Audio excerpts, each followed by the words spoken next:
Hey guys, welcome back to my little garage. Straight away let me take you to that little Triumph down there.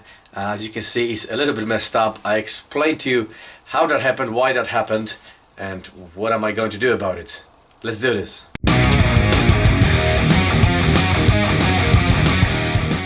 Some of you probably saw it last week, my very bad attempt of trying some green lanes on that Triumph behind me. It was the very first time pretty much I'm doing it on a heavy bike like this anyway, and the result wasn't great. I still had a great time. It was very good experience, and I'm definitely gonna do it again, but first I need to make some changes to that poor little bike over there. Look at it. We'll make it better. Okay, looks probably at the moment a little worse than it actually is. There is some damage to it, but not a huge amount. Some of you saw it. I crushed it in deep sand, and it wasn't high speed either. I was absolutely fine. The main problem was I broke the clutch lever, so I had to ride home changing gears without any clutch. It wasn't a big deal, just had to be careful going to the roundabouts and traffic lights, but I got home okay.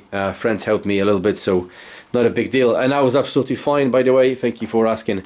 So is the bike. There's small little damage, you know. I've already replaced the lever, and I use the folding levers, you know, so hopefully I won't get stranded next time. And I got proper handguards over here, because the Triumph original ones are only made of plastic, so that's the first thing that needed to go.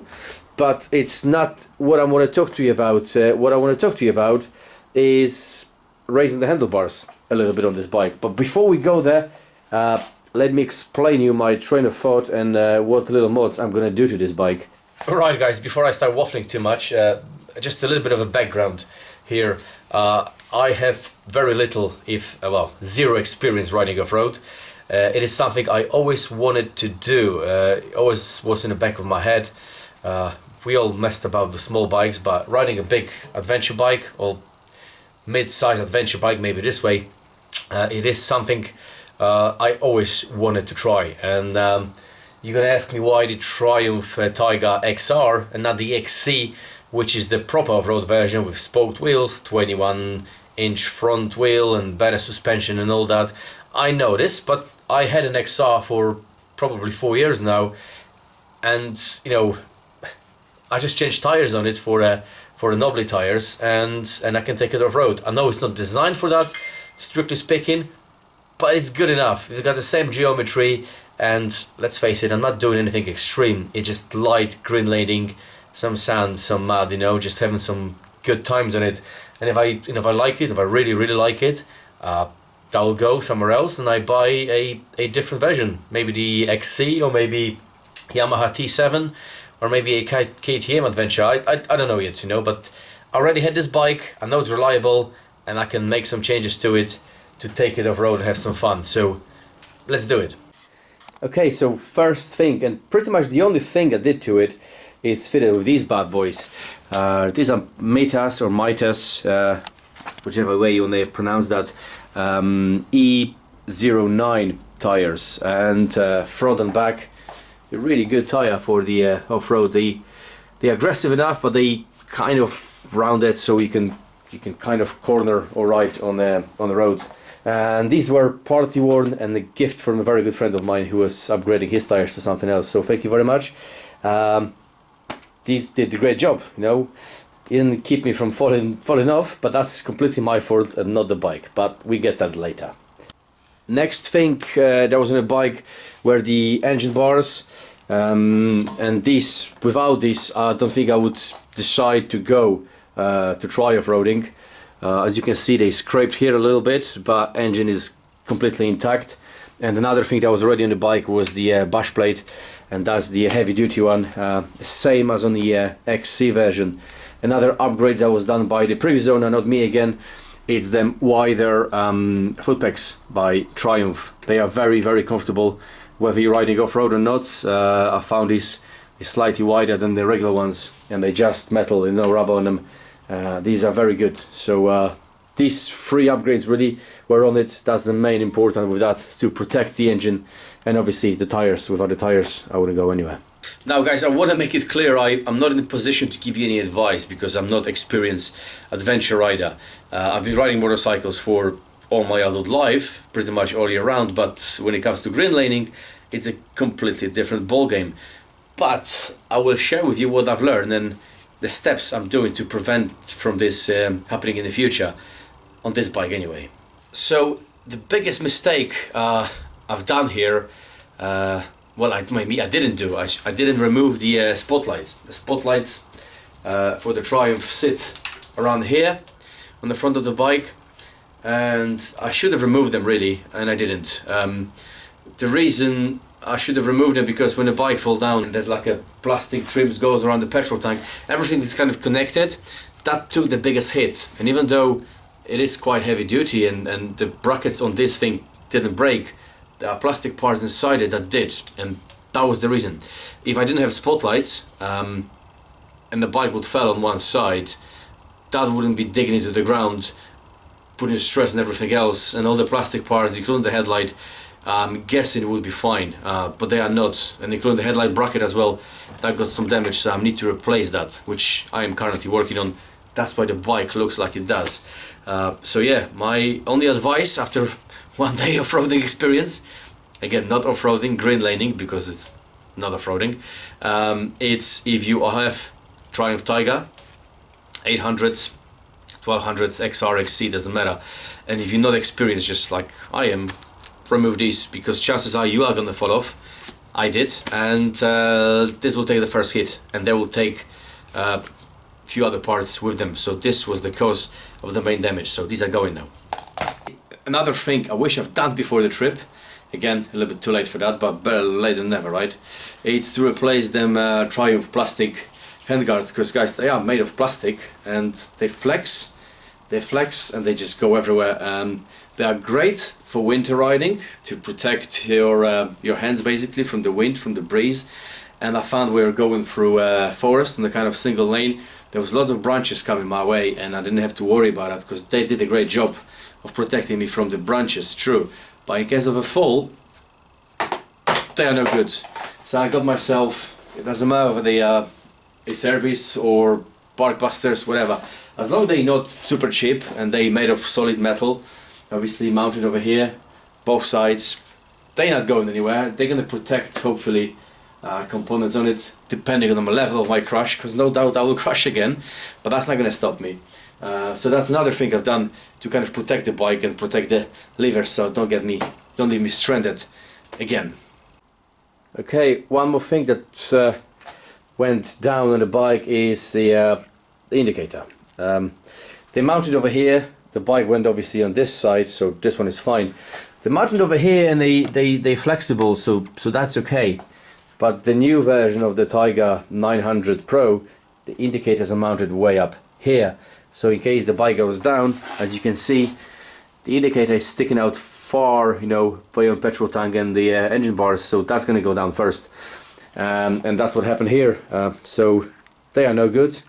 I've replaced them with a LED indicators. They also bendy and they kind of solid on the plastic. I'm hoping they're not going to break so easily as these ones. And last but not least, the handlebars. Not handlebars themselves, but the position. Let me explain you why I think that was the main reason I failed last week. Obviously apart from my lack of experience. But I'm going to blame it on something else. Obviously I'm not going to blame myself, am I? That would be just stupid. Handlebars and handlebar risers. Let me explain you why I think what I think. So these are the standard bars for the 800 XR. I've not made any changes to it apart from moving the lever slightly forward. So when I'm standing, which majority of time on the green lanes I'll be doing standing up, I can reach them quite easy. But as you can see from my body position, this is kind of natural and I can stand here using my balance. I'm kind of leaning forward quite a bit, and I think, obviously apart from my lack of experience, I think that's the reason I failed on that sand, because on the sand you need to keep that front wheel light as possible.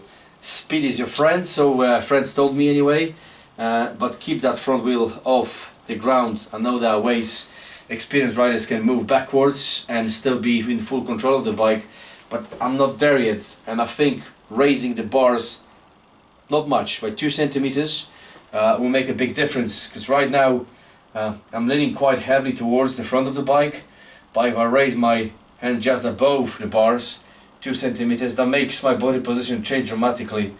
So I think that would be more comfortable as well on the longer periods of riding, because we only managed to do 3-4 hours of green laning, and I was quite broken in my back, not because it's very demanding exercise, but because of the position of the handlebars. I think raising them up from my height, I'm 6 foot exactly, is going to be a good move, so I'm going to go ahead and do that. Alright, to raise the bars, I bought a kit from Moto CNC, and before you ask, I'm not being sponsored by these guys. I bought it myself for my own money.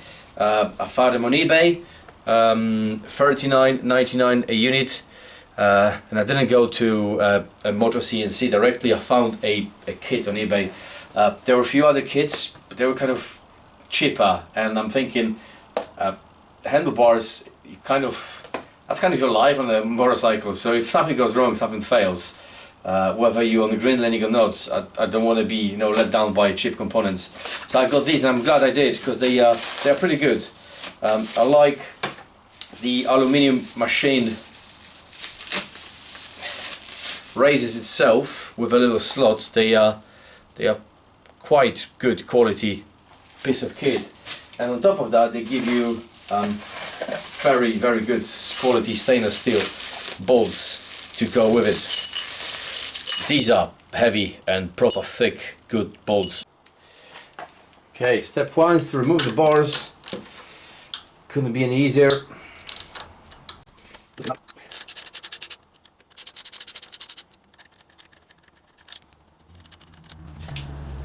And these are 2 different sizes, by the way, of the Allen bolts. The one on the tops are slightly larger,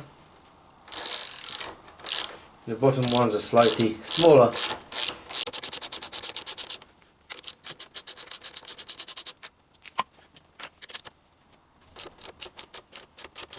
I should have said, guys, before I did it, I put a little mark here in there with a pen where the handlebar is supposed to sit exactly, so I don't get confused by it next when I get it put back. I know they are marks originally by Triumph on the front of the bars, but I've done my own marks, so I don't need to mess about with it.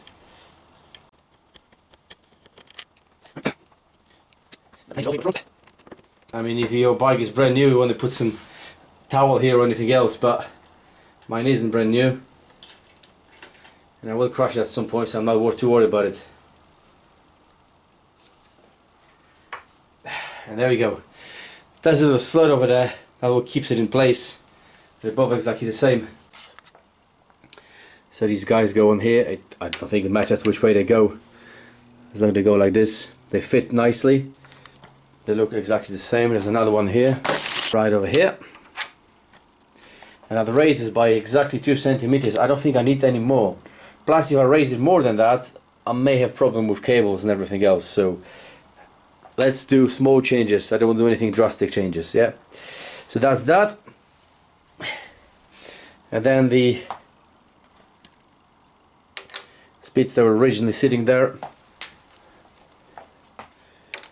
and one over here.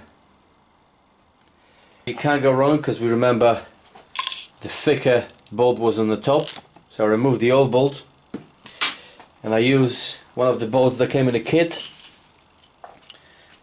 They give you a shorter and a longer one. I'm going to need the shorter one over here. The longer one is obsolete in this case. Move the bars into position. Put them loosely and fit one of the bolts back in.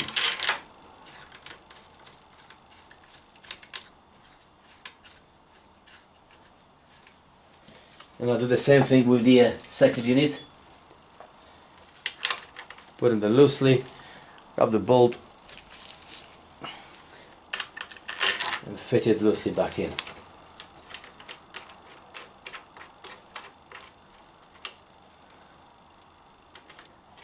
I'm always trying to fit the bolts as much as I can by hand, especially on the new unit like this, to avoid any kind of cross-threading. Tighten everything up.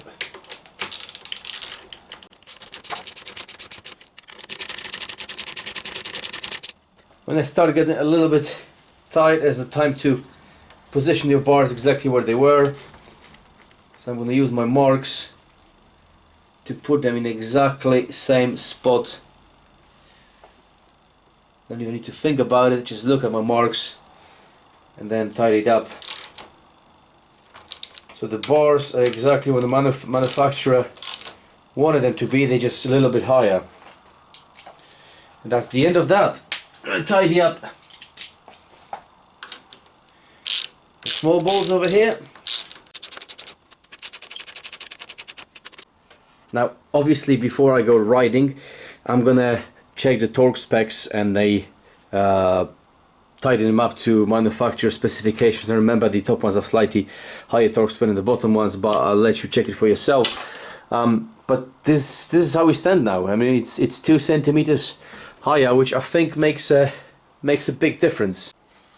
Now once this is up and loosely installed, check your cables, move the bars both ways, fully lock to lock. There's some pull on the cables, you can release a little bit, you know, of that. I've just done to my brake cable over here. I can loosen up that bolt over here that holds it together, loosen up a little bit, push it gently up. There's some play in here. You don't want anything to be tight, you know. Also, when the bike is fully back together, move things around with the engine on neutral, make sure it's not pulling the clutch, the brake, the throttle is not revving up on its own, all those things.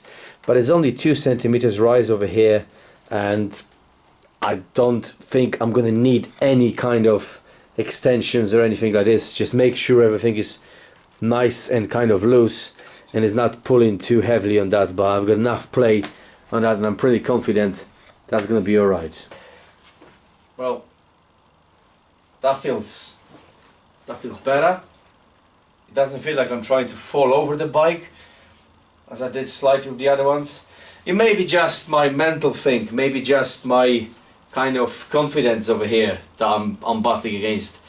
But if that's what it takes to makes me get out there and fight that deep sand again, then by all means, you know, 40 quid well spent, I think. It may be just in my head, it may be nothing to do with the bars, but I think it feels more natural standing up. I'm definitely more comfortable about it with my back and the positioning I'm in. So it'll be interesting to see how it's actually gonna perform in real life. Yeah, once I put the bike back together, I'm gonna torque them up completely and then take it for a spin just to make sure everything is up and running. But I'm happy with that, definitely. Again, guys, these guys, I don't know them. I bought it for my own money, they didn't pay me to do that. But it's good components, I do like them. Don't buy cheap Chinese piece of shit lipstick parts to your bike because they will fail. But yeah, I'll give you more updates how it's performing, my little Triumph, and what kind of progress we're doing with more green laning. So that would be it for today, guys, I think. As you can see, I got Triumph parts laying everywhere because I'm obviously trying to fix it. I bought the headlight protector as well for it. That will go over here one way or the other. I think it's the other way around, so hopefully I won't smash them. That's a pretty quality component as well, quite heavy duty stainless steel, so let's hope that some small stones or some branches aren't going to go from my headlight, because that would be another pricey component to replace. But other than that, guys, thank you very much for watching as always. Wish me and my little tiger over here luck on our next expedition together. It's probably gonna be after Christmas because it's really cold out there, and it doesn't bother me riding green lanes when it's that cold, but riding these tires on the icy tarmac roads, that's not exactly my idea of fun. But we'll see. If the weather gets better just before Christmas, I might actually go out again and see what kind of damage we can cause. As always, guys, thank you very much for watching. Thank you very much for your continuous support. and me and my little tribe will see you very soon. And until then, rock hard, drink beer, and I'll see you soon.